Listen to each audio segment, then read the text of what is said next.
حضرت فرمایا کرتے تھے کہ جس ادارے میں ہم کام کرتے ہیں ہم انتظامیہ کے معاون بنیں گے، معاند نہیں بنیں گے۔ معاون بن کر چلے، معاند بنے۔ ہر استاذ کا مزاج یہ ہو کہ میں اس ادارے کو ترقی پر کیسے لاؤں، میرا ادارہ کیسے آگے بڑھے۔ لہذا ہر استاذ کا ذہن تعمیری ہونا چاہیے، تعلیمی ہونا چاہیے، ترقی ہونی چاہیے۔ مفتاح للخیر بنیں گے، مفتاح للشر نہیں بنیں گے انشاءاللہ۔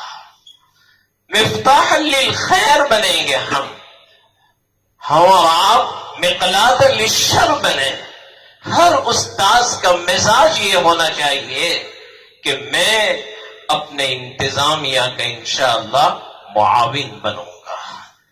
حضرت فرمایا کرتے تھے کہ کبھی ہمارے دل میں، ہمارے منتدین کی طرف سے دل میں کدورت نہیں ہونی چاہیے، دل میں کدورت نہیں ہونی چاہیے، بلکہ ہمیں اپنے امیر کی اطاعت، وَلَوْ كَانَ عَبْدًا حَبْشِيًّا، اگرچہ وہ ایک ادنا سا غلام کیوں نہ ہو۔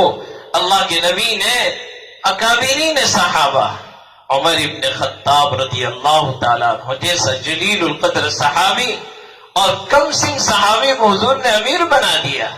عمر نے یوں نہیں کہا میں بڑا ہوں یہ چھوٹا ہے، عمر ان کی اطاعت کر رہے ہیں، عمر ان کی اطاعت کر رہے ہیں۔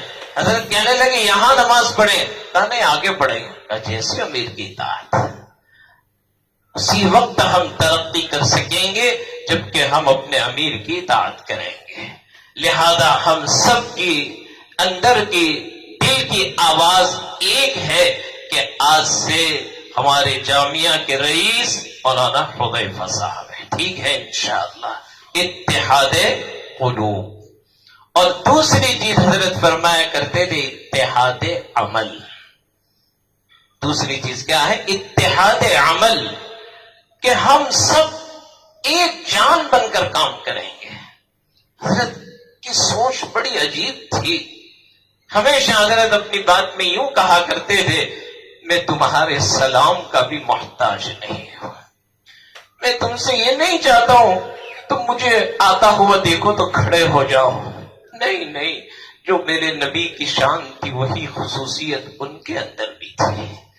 جیسے اللہ کے نبی صلی اللہ علیہ وسلم اس بات کو پسند نہیں کرتے تھے کہ صحابہ آپ کو دیکھ کر کھڑے ہو جائے، حضرت کا مزاج بھی یہی تھا میں نہیں چاہتا ہوں۔ اور حضرت ہمیشہ کہا کرتے تھے کہ میرے ساتھ کام کرنے والا آدمی اگر سال بھر بھی مجھے سلام نہ کرے، مجھے اس کے سلام کی کوئی ضرورت نہیں، مجھے تو کام چاہیے۔ اور حضرت فرمایا کرتے تھے دنیا میں نام نہیں ہے، کام پیارا ہے۔ دنیا میں نام نہیں، کام پیارا ہے۔ جو کام کرے گا وہ ہمارا ہے، جو کام کرے گا وہ ہمارا ہے۔ لہذا آپ سب اور ہم سب مل کر انشاءاللہ جامعہ کو آگے بڑھانے کی پوری فکر کریں گے۔ ہر استاد یہ سوچے یہ میرا ادارہ ہے، یہ میرا ادارہ ہے، یہ کسی اور کا نہیں ہے۔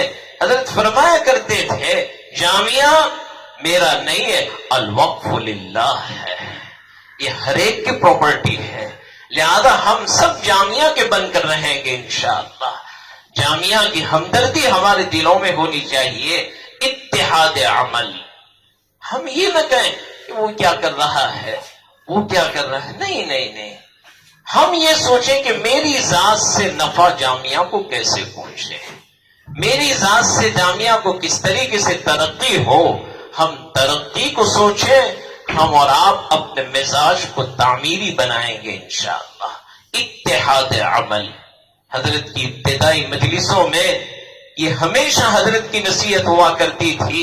جب بھی حضرت تشریف لاتے تھے، بلکہ ابھی بیمار حضرت، اتنے بیمار، ہم سب بھائی بیٹھے ہوئے تھے، مولانا حذیفہ صاحب، میں، بھائی ہوئے، سب بیٹھے ہوئے تھے، ایک دم ہوش آیا تو بھائی نے یوں کہا ابا 10,000 طلبہ آ چکے ہیں۔ اوہ 10,000